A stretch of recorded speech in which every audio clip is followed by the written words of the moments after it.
I'm really happy to be here this afternoon and to be involved in this program today.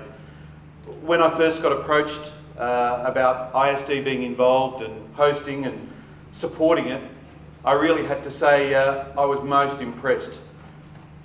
One of the things that the ISD community is very conscious of is that we have a wonderful opportunity to develop the future leaders, not only of Bangladesh, but of organisations right around the world. And we take that responsibility very seriously. In this room today, we have so many young people, fine young people, who we hope will go on and become fine young leaders of the future. As a school community, we can do a lot to foster and nurture that. And being able to support the organisers of an event like this is a fantastic way to give people the ability to develop their leadership skills. There's a very popular myth around leadership, and that is that leaders are born. Somebody is instantly a natural born leader. It's the greatest myth of all time. Leadership is developed over time. It's developed with enormous amounts of hard work, dedication, commitment and passion. Every person in this room is a leader, and some people will get the opportunity to develop those skills more than others. But if we all work at it, we can all become successful leaders.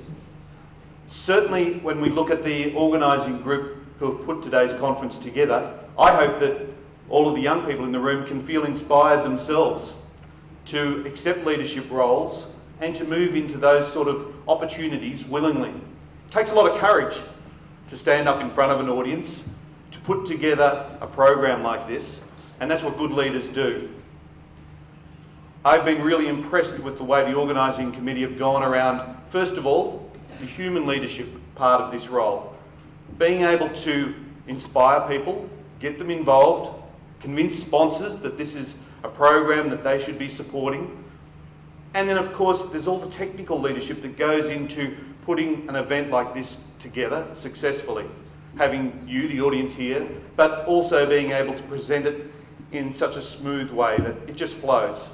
That doesn't come easily. And of course there's also what we would call the cultural leadership. It's the organising committee being able to represent or identify a need and to bring like-minded people together. That's an understanding about you as an audience. It's an understanding about the sponsors and what their needs are, and putting all that together.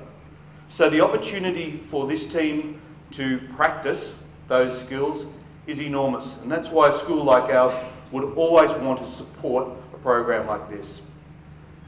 To try and link it in with the technology side of the day, I've grown up in an era which was pre-internet. I know for most people in this room, they probably can't imagine what that was like. But I've seen the transition as we move through and the impact of the internet. Many issues remain the same.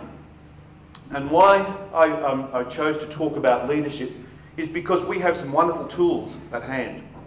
If we look at the potential of social media, we have an incredible power.